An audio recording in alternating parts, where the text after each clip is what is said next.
கண்மணி ரசூலுல்லாஹி ஸல்லல்லாஹு அலைஹி வஸல்லம் இந்த இரவை குறித்து அதிகமாக இதன் சிறப்புகளை பேசினார்கள். சாலிஹீன்கள் இந்த இரவை பாக்கியமாகவே இபாதத்திலே கழித்து கொண்டார்கள். ஹதீஸிலே வரும், அல்லாமா பைஹகி அறிவிக்கிறார் இந்த ஹதீஸை.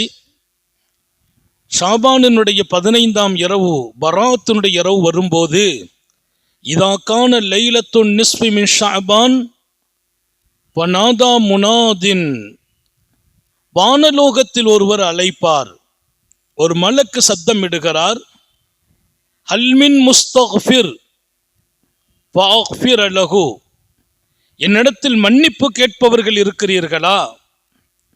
யார் புனிதமான இந்த இரவில் மன்னிப்புக்காக தயாராகிறீர்கள்? உங்கள் வாழ்க்கையில் கடந்து போன பாவங்கள் குற்றங்களை நினைத்து மன்னிப்பு கேட்கிறீர்களா? இன்று கேட்கிற மன்னிப்புக்கு ஃபஅக்ஃபிர லஹு, நான் எல்லோரையும் மன்னித்து விடுகிறேன். அல்லாஹ் மன்னிக்கிறேன் என்று வாக்களித்த நாள் என்கிறார் நபிகள் நாயகம் ஸல்லல்லாஹு அலைஹி வஸல்லம். இந்த ஹதீஸை இமாம் பைஹகி பதிவு செய்கிறார்கள். மிக அங்கீகாரமான மார்க்கத்தில் ஹதீஸை அறிவிப்பதில் தனி ஆற்றல் படைத்தவர்கள். இரண்டாவது, மன்னிப்பு என்பது வாழ்க்கையில் எப்போதும் கேட்க வேண்டியது. மனிதன் மன்னிக்கப்பட்டவனாக ஆகிறான் என்றால் அதைவிட பெரிய பாக்கியம் ஒன்றும் இல்லை. கஷ்டம் வரும்போது கஷ்டத்தை நீக்குன்னு கேட்கறது இல்லை, மன்னிப்பை கேளுன்னாங்களாம். அஸ்தக்ஃபிருல்லான்னு சொல்லு, கஷ்டம் வருதா, அஸ்தக்ஃபிருல்லான்னு சொல்லு, கஷ்டம் நீங்குன்னாங்க. குழந்தை இல்லைன்னு நாங்கள் இமாம் ஹஸனுல் பஸ்ரி ரஹ்மத்துல்லாஹி அலைஹி இடத்துல ஒருவர், குழந்தை இல்லை ரொம்ப நாள் ஆச்சு, அப்படியா, அஸ்தக்ஃபிருல்லான்னு சொல்லுன்னாங்க. குழந்தை இல்லை, குழந்தை கிடைக்கிற துவா இருக்குது. அல்லாஹ்ட்ட நபிமார்கள் கேட்ட துவா, ரப்பி லா ததர்னி ஃபர்தன் வ அன்த கைருல் வாரிசீன், ரப்பே குழந்தை இல்லாமல் என்னை தன்னந்தனியானவனாக ஆக்கிவிடாதே, வாரிசுகளை கொடுப்பதில் நீ மிகச்சிறந்தவன், நீனே கைருல் வாரிஸ், எனக்கு ஒரு வாரிசு வேணும் என்று நபிமார்கள் கேட்டிருக்கிறார்கள். ரப்பி ஹபுலி மின சாலிஹீன், சாலிஹான குழந்தையை எனக்கு நீ தருவாயாக என்று கேட்டிருக்கிறார்கள். இதுவெல்லாம் குழந்தையை கேட்டு அல்லாஹ்விடத்திலே பிரார்த்தனை செய்த துவா. குழந்தை இல்லாத போது இமாம் ஹஸனுல் பஸ்ரி, அலி உலகத்தின் மாமேதை, அவங்கள்ட்ட ஒருத்தர் கேட்கிறார், குழந்தை இல்லை, அஸ்தக்ஃபிருல்லாஹ் சொல்லுப்பாங்கிறாங்க. இன்னொருத்தர் வறுமை என்றார், அஸ்தக்ஃபிருல்லாஹ் ஓது. இன்னொருத்தர் தன்னுடைய வாழ்க்கையில மரங்கள் எல்லாம் செடிகள் எல்லாம் காய்க்கவில்லை, எல்லாமே தண்ணி இல்லாம வறண்டு போய் கிடக்குது, தோட்டத்துல தண்ணி இல்லை, விவசாயம் இல்லை, மரங்கள் காய்ந்து போனது, அஸ்தக்ஃபிருல்லாஹ்னு சொல்லுனாங்க. இப்போ கூட இருந்தவங்க கேட்டாங்க, வெவ்வேறு கோரிக்கைகளோடு சமூகம் வந்திருக்கிறது, பதில் ஒரே பதிலாக இருந்தது. கோரிக்கை வேறு வேறு. குழந்தை இல்லை பல வருடங்களாக என்று அவர் சொல்கிறார். இவர் விவசாயத்திலே தண்ணீர் இல்லாதால் பயிர் வரவில்லை என்கிறார். அவர் வாழ்க்கையிலே வறுமையும் சாப்பாடினுடைய பலகீனமும் வீட்டில் இருக்குது என்கிறார். எல்லாருக்கும் ஒரே பதில். ஹஸன் பஸ்ரி ரஹ்மத்துல்லாஹி அலைஹி சொன்னாங்க, என் சொந்த பதில் இல்லப்பா, இந்த பதிலைத்தான் அல்லாஹ் குர்ஆன்ல சொன்னான்னாங்க. இந்த பதில அல்லாஹ் குர்ஆன்ல சொன்னான். குர்ஆனை நான் பார்க்கும் பார்வை வேறு, அந்த இல்முடையவர்கள் பார்க்கிற பார்வை வேறு. நமக்கு குர்ஆனுக்கு ஒரு பொருள் தெரியும். இன்னலில் குர்ஆனி லஹ்ரன் வ பத்னா, கண்மணி நாயகம் ஸல்லல்லாஹு அலைஹி வஸல்லம் சொல்வார்கள், குர்ஆனுக்கு ஒரு பொருள் இல்லை, வெளியில் ஒரு பொருள் இருக்கிறது, உள்ளே வேறொரு பொருள் இருக்கிறது. யார்? உத்தம நபிகள் ஸல்லல்லாஹு அலைஹி வஸல்லம். நான் பார்க்கிற பொருள் என் அறிவுக்கு தேவை, அவ்வளவுதான். குர்ஆனின் ஆழமுள்ள இமாம்களும் முஃபஸ்ஸிரீன்கள் என்று சொல்லப்படுகிற குர்ஆனின் விரிவுரையாளர்களும் பார்க்கிற பார்வை அதற்குள் பல பொருள்களை வெளியே கொண்டு வரும். நான் சுயமா ஒரு அர்த்தத்தை வச்சு ஒரு பொருளை எடுத்தால் அது குற்றம். ஹதீஸுக்கும் குர்ஆனுக்கும் சுயமா அர்த்தம் செய்யக்கூடாது. எனக்கு ஒரு கருத்து படுது, இந்த ஆயத்துக்கு இப்படி ஒரு கருத்து சொல்லலாம், நான் சொல்லக்கூடாது, அது சரியா இருந்தாலும் சொல்லக்கூடாது, சொன்னால் நீ போகும் இடம் நரகம் என்றார்கள். குர்ஆனுக்கு உன் அறிவின்படி பொருள் சொன்னால் அந்த பொருள் சரியாகவே இருந்தால், நபிகள் நாயகம் ஸல்லல்லாஹு அலைஹி வஸல்லம், குர்ஆனுக்கு உன் அறிவின்படி நீ ஒரு பொருள் சொன்னால் அந்த பொருள் சரியாகவே இருந்தாலும் நீ நரகவாசி. நமக்கு ரைட்டே இல்லை, குர்ஆனுக்கு நம்முடைய அறிவில் பொருள் சொல்வதில்லை, குர்ஆனுக்கு பொருள் சொல்வதற்கு ஒரு அறிவு இருக்குது. பல வகையான இல்மை அவங்க தெரிஞ்சிருக்கணும். இல்மில் பல வகை, இலக்கியம், இலக்கணம், ஃபசாஹத், பலாகத், நஹவு, சர்ஃப், நிறைய இருக்குது. கிட்டத்தட்ட ஒரு 17-18 வகையான இல்ம். அத்தனையிலும் தேர்ச்சி பெற்றவர்கள் தான் குர்ஆனுக்கு அழகான பொருள் எழுதுவார்கள். அவங்க தான் முஃபஸ்ஸிர், விரிவுரையாளர்கள். அல்லாமா ஹஸனுல் பஸரி சொல்வார், சொந்த கருத்து இல்லப்பா, குர்ஆனுடைய கருத்து. அல்லாஹ் குர்ஆன்ல ஒரு சமூகம் பஞ்சத்தால் பாதிக்கப்பட்டு இருக்குது, கஷ்டப்படுறாங்க. அல்லாஹ் அவங்களை கூப்பிட்டு சொன்னா, வகுல், நபியே சொல்லுங்கள், இஸ்தக்ஃபிரு ரப்பக்கும், அஸ்தக்ஃபிருல்லாஹ் என்று சொல்லுங்கள், உங்கள் ரப்பிடத்திலே பாவ மன்னிப்பு கேளுங்கள். இன்னஹு கான கஃபாரா, அவன் பாவ மன்னிப்பவன், மன்னிக்கும் ஆற்றல் அவனுக்கு சொந்தம். யுர்சிலு ஸமா அலைக்கும் மித்ராரா, வானத்திலிருந்து மழையை இறக்குவான், காய்ந்து போன தோட்டங்களுக்கு அவன் பசுமையை நசீபாக்குவான். குர்ஆன் சொல்லுது, அஸ்தக்பிருல்லாஹ்னு சொல்லுங்க, பாவ மன்னிப்பு கொடுங்க, பாவ மன்னிப்பை கேளு, வானத்திலிருந்து மழை பொழியும். யுர்சிலு ஸமா அலைக்கும் மித்ராரா வயும்துதுக்கும் பிஅம்வால், அல்லாஹ் உங்களுக்கு பணத்தை கொடுப்பான். வறுமையா, அஸ்தக்பிருல்லாஹ்னு சொல்லு, பணம் கிடைக்கும். வியாபாரம் நஷ்டமா, நஷ்டம் நீங்கும். அறிவுக்கு பேசிய வார்த்தைகள் அல்ல, வான்மறையே பேசிய வார்த்தைகள் என்று அறிவு உலகத்தின் மாமேதை அல்லாமா ஹஸனுல் பஸரி ரஹ்மத்துல்லாஹ். ஹஸனுல் பஸரி நபியினுடைய மனைவியால் வளர்க்கப்பட்டவர்கள். அன்னை உம்மு சல்மா ரலியல்லாஹு அன்ஹா அவர்கள் வீட்டில் வளர்கிறார்கள். யார்? ரசூலின் மனைவி உம்மு சலமா அவர்களால் வளர்க்கப்பட்ட பிள்ளை இமாம் ஹஸனுல் பஸரி.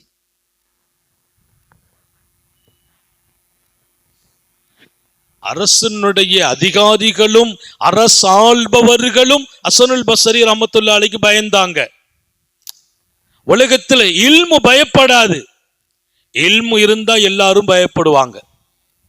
அவங்கள்ட்ட இல்மு இருந்தது, அல்லாஹ்வை பற்றி இல்ம், குர்ஆனின் இல்ம், ஹதீஸின் இல்ம். அல்லாஹ் குர்ஆன்ல சொல்றான், நீ பாவ மன்னிப்பை கேளு, அஸ்தக்பிருல்லாஹ்னு சொல்லு, வானத்திலிருந்து மழை இறக்குவேன், காய்ந்து போன மரங்கள், வறண்டு போன பூமி எல்லாம் பசுமையாகும். ஒயும்துதுக்கும் பிஅம்வால், உங்களுக்கு பணத்தை கொடுப்பான், வறுமை நீங்கும். இந்த ராத்திரியிலே அல்லாஹ் வானத்தில் ஒரு மலக்கை இறக்கி சொன்னான், அல்மின் முஸ்தக்ஃபிர், இன்று மன்னிப்பு கேட்பவர்கள் உண்டா? ஃபஅக்ஃபிர் லஹு, நான் மன்னிக்கிறேன் என்று சொல்வான் என்ற ஹதீஸை அல்லாமா பைஹக்கி அறிவிக்கிறார். இன்னைக்கு இரவு விசேஷம், அது அல்லாஹ் முதல் வானத்தில் இறங்கி கேட்கிறான் என்கிறார்கள் நபிகள் நாயகம். எனவேதான் இந்த சமூகத்தை ஆர்வப்படுத்த வேண்டும், வீடுகளில் குர்ஆன் ஓத சொல்ல வேண்டும். இன்றைக்கு ஓத வேண்டிய வணக்கம், செய்ய வேண்டிய வணக்கம், ஓத வேண்டிய விஷயம் பெருமக்கள் பதிவு செய்திருக்கிறார்கள். அதிகம் குர்ஆன் ஓதுங்கள், அதிகம் தஸ்பீஹ் ஓதுங்கள், அதிகம் திக்ரு செய்யுங்கள், அதிகம் பாவ மன்னிப்பை கேளுங்கள், அதிகமாக ஸலவாத்தை ஓதுங்கள். இன்று இரவு மிக விசேஷமான இரவு, அல்லாஹ்வே வானத்தில் இருந்து பேசும் இரவு. காலம் போக போக மக்கள் எல்லாத்திலையுமே சடைவடையும் நிலை, வணக்கத்தை விட்டும் பின்வாங்கிட்டே இருக்கிறாங்க, இபாதத்தை விட்டும் தூரமாயிக்கொண்டே இருக்கிறாங்க. எல்லாம் சமமா போச்சு. லைலத்துல் கத்ரே லேசா போச்சு. லைலத்துல் கத்ரே பல பேர் ரோட்ல நின்று விளையாடி கொண்டு, இளைஞர்கள் எங்கோ திசை மாறி போய், எங்கோ ஜவுளி உலகில், இன்னும் சில பேர் போதை உலகில் மிதக்கும் காலமாகி இருக்கிறது. உயர்ந்த இரவுகளை இந்த உம்மத்து பாக்கியமாக எடுக்காமல் போனது வருத்தமும் நஷ்டமும். சமமாக இல்லை காலங்கள். எல்லா இரவும் சமமில்லை, எல்லா பகலும் சமமில்லை. அல்லாஹ் சொன்னான், ரசூல் சொல்கிறார்கள். வாரங்களில் எல்லா நாளும் சமமா? இல்லை. வெள்ளிக்கிழமைக்கு இருக்கிற சிறப்பு எந்த நாளுக்கும் இல்லை. தொழுகையை குறித்து ரசூல் சொன்னாங்க, நீங்கள் தொழும் தொழுகைகளில் எல்லாம் ஒரு வாரத்தில் தொழும் அத்தனை தொழுகையிலும் சிறப்பான தொழுகை வெள்ளிக்கிழமை காலை சுபுகு தொழுகை என்றார்கள். அப்படியானால் என் தொழுகையிலும் சில தொழுகைக்கு தனிச்சிறப்பை சொல்கிறார்கள். எல்லா இரவும் சமமில்லை. லைலத்துல் கத்ருக்கு நிகரான இரவு இல்லை. லைலத்துல் கத்ர் 1000 மாதங்களை விட சிறந்தது. அதற்கு அடுத்து ஒரு இரவு இருக்குமா? அது ஷஅபானின் 15ஆம் இரவு என்று எழுதினார்கள். லைலத்துல் கத்ருக்கு அடுத்து ஒரு இரவு, இந்த உம்மத்துக்கு அல்லாஹ் கொடுத்த விலை மதிக்க முடியாத இரவு. இந்த இரவை கொண்டு உங்கள் பாவங்களை மன்னித்து உங்களை அல்லாஹ் அந்தஸ்துக்குரியவர்களாக ஆக்குகிற இரவு ஷஅபானின் 15ஆம் இந்த பராஅத்தினுடைய இரவு. விதிகள் எழுதப்படுகிறது என்றான் அல்லாஹ். ஃபீஹா யுஃபரகு குல்லு அம்ரின் ஹக்கீம். இந்த இரவை பற்றி தான் சொன்னான் என்று திருக்குர்ஆனின் விரிவுரையாளர்கள், லைலத்துல் கத்ர் என்று எழுதுகிற பெருமக்கள் இருக்கிறார்கள். இந்த இரவு எப்படிப்பட்ட இரவு? ஹாமீமுல் கிதாபில் முபீன் இன்னா அன்ஸல்னாஹு ஃபீ லைலத்தின் முபாரகா. பரக்கத்து நிறைந்த இரவு என்று சொல்வது அது லைலத்துல் கத்ரா, ஷபை பராத்தின் இந்த இரவா? இந்த இரவு என்று எழுதுகிறவர்கள் ஃபீஹா யுஃபரகு குல்லு அம்ரின் ஹக்கீம். அல்லாஹ்வின் காரியங்கள் இந்த இரவில் பிரித்து வழங்கப்படுகிறது. யார் யாருக்கு என்ன ரிஸ்க், ஒரு வருஷத்துக்கான ரிஸ்க் என்ன, ஹயாத் யார், மவுத் யார், யாருக்கு பிள்ளை பிறக்கும், யாருக்கு பிறப்பதில்லை, யாருக்கு என்ன நடக்கும், எல்லாம் இந்த இரவில் தீர்மானிக்கப்படுகிறது என்று குர்ஆன் சொல்கிறது. இது குர்ஆனுடைய ஆயத். அப்ப இந்த இரவு எந்த வகையிலே இந்த சமூகம் இதை பயன்படுத்தி கொண்டது என்று நமக்கு தெரியவில்லை. அடுத்தவங்க சொன்னாங்க, அல்லாஹ் குர்ஆன்ல பாவ மன்னிப்பு கேளு, வானத்திலிருந்து மலை இறக்கி காஞ்சி போன தோட்டத்துக்கு நான் பசுமையை கொடுத்துட்றேன், பாவ மன்னிப்பு கேளுப்பா, வசதி இல்லை, வறுமை இல்லை, வியாபார நஷ்டமா, அல்லாஹ் சொன்னான். அதை நீ கேட்கிற போது என்ன நடக்கும்? யுர்சில் ஸமா அலைக்கும் மிதராரா வ யும்திதுக்கும் பிஅம்வால்.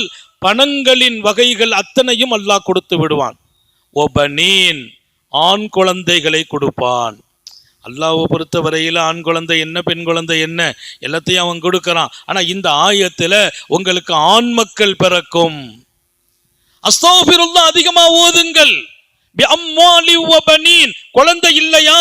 குழந்தை கிடைக்கும். அப்ப நான் அவர் குழந்தை இல்லைன்னு கேட்டாரு, அஸ்தக்ஃபிருல்லாஹ்னு சொல்லுங்கன்னு சொன்னேன்னா என் சொந்த அறிவு அல்ல. குழந்தை இல்லாதவங்க அஸ்தக்ஃபிருல்லாஹ் சொன்னா குழந்தை கிடைக்கும்னு அல்லாஹ் சொல்றான். வறுமையா? வியாபாரம் நடக்கல, வியாபாரத்துல பரக்கத்து இல்ல, கடையில வியாபாரம் கம்மியா இருக்குது, அஸ்தக்ஃபிருல்லாஹ் ஓதுங்க, வியாபாரம் நடக்கும், பணம் கிடைக்கும்னு அல்லாஹ் சொல்றான். தோட்டம் துறவுகள், தண்ணீர் இல்லை, விவசாயத்துல தண்ணி இல்லை, நீங்கள் அஸ்தக்ஃபிருல்லாஹ் சொல்லுங்கள், தண்ணி கிடைக்கும் அல்லாஹ் சொல்றான்.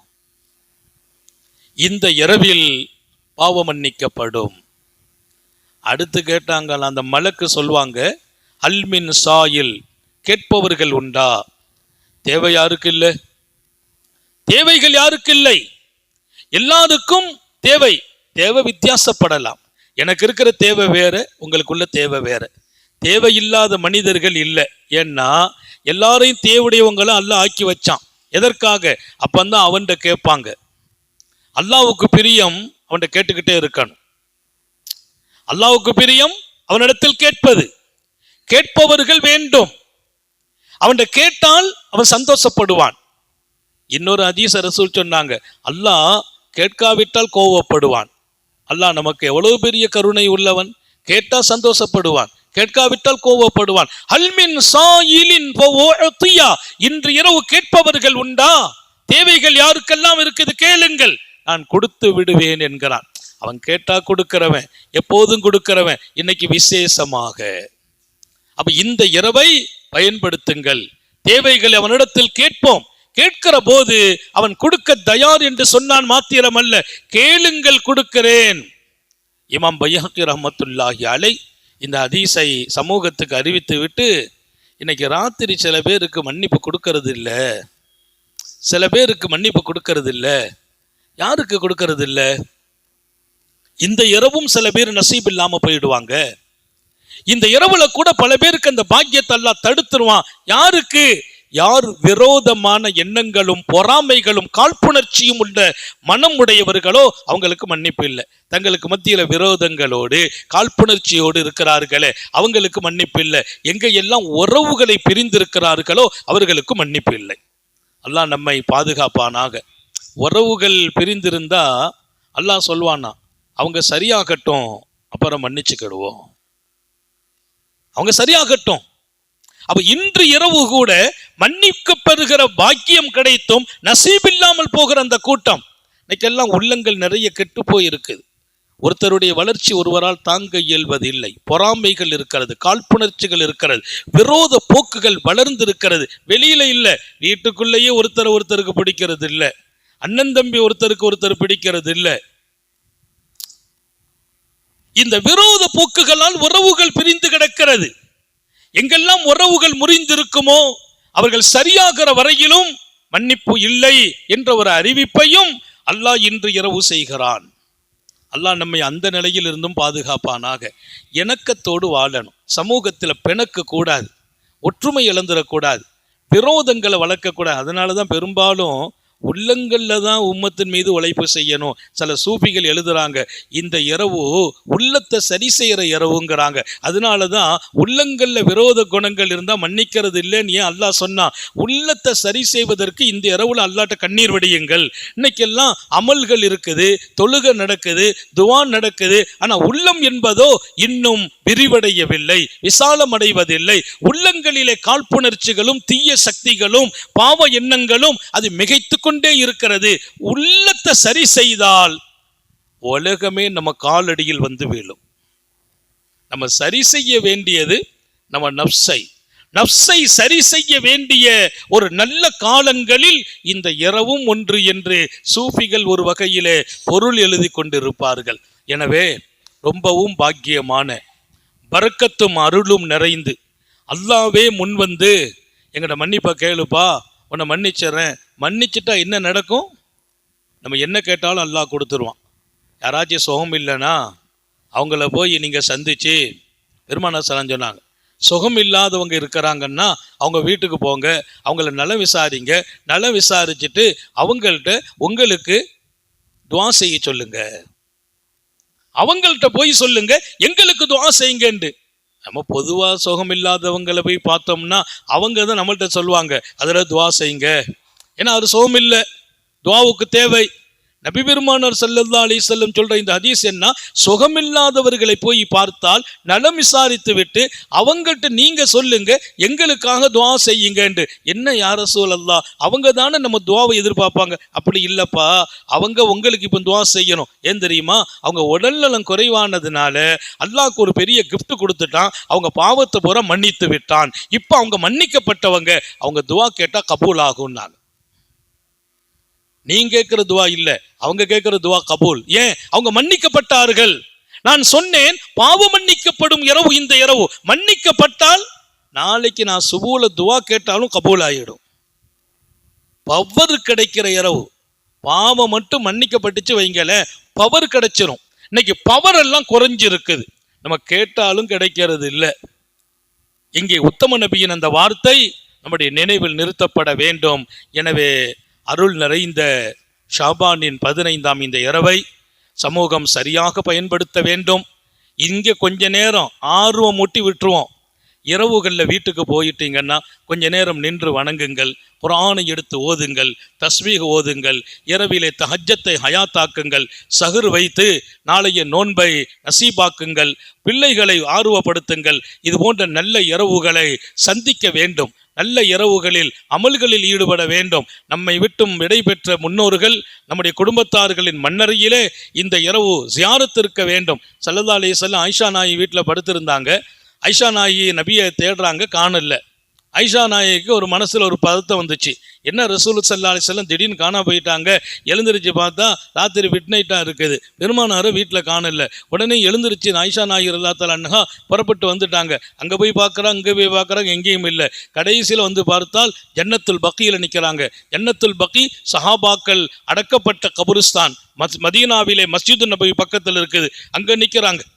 வானத்தை நோக்கி தன் தலையை உயர்த்தி கொண்டு நிற்கிறார்கள். கையேந்தி கதறிக்கொண்டு நிற்கிறார்கள் காரூணிய சீலர். ஆயிஷா நாயகி வந்து விட்டார்கள். வந்தபோது பெருமானாரின் அருகாமையில் வந்தபோது பெருமானார் துவா முடித்துட்டு, என்ன ஆயிஷா பயந்துட்டீங்களான்னு கேட்டாங்க. ஆமா நாயகமே, எப்படி உங்கள் மீது நான் பயப்படாமல் இருக்கிறது? ராத்திரி திடீர்னு நீங்கள் எஞ்சி போயிட்டீங்கன்னா எனக்கு பயம் வந்துட்டு அப்படின்னாங்க. இல்லைம்மா, இந்த இரவு அல்லாஹ் எத்தனை விசேஷமான இரவாக ஆக்கினான் என்று ரசூல் பேசுகிறாங்க. ஜன்னத்துல் பக்கியிலே என் சஹாபிகள் மரணித்தவர்களை நான் சந்திக்க வந்தேன் என்கிறார்கள். அந்த இரவு இந்த பராத்தினுடைய இரவு. எனவேதான் இன்றைக்கு இந்த சமூகம் எங்கு இருந்தாலும் மன்னரையில் வாழ்பவர்களை சந்தித்து ஜியாரத்தை செய்கிறார்கள் என்றால் அது உத்தம நபியின் அழகிய சுன்னத். எனவே ஒரு நல்ல வழிமுறைகளை வாழ்க்கையில எடுப்போம். காலமெல்லாம் அழகான இலக்கை நோக்கி பயணிக்க வேண்டும்.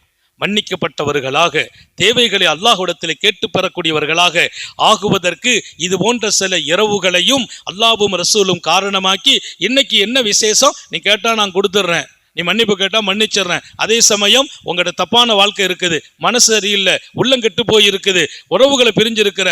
இன்னொரு ஹதீஸ்ல வரும், முதுமீனு ஹம்ர், மதுவிலும் போதையிலும் இருக்கிறார்களே அவர்களுக்கும் மன்னிப்பு இல்லை.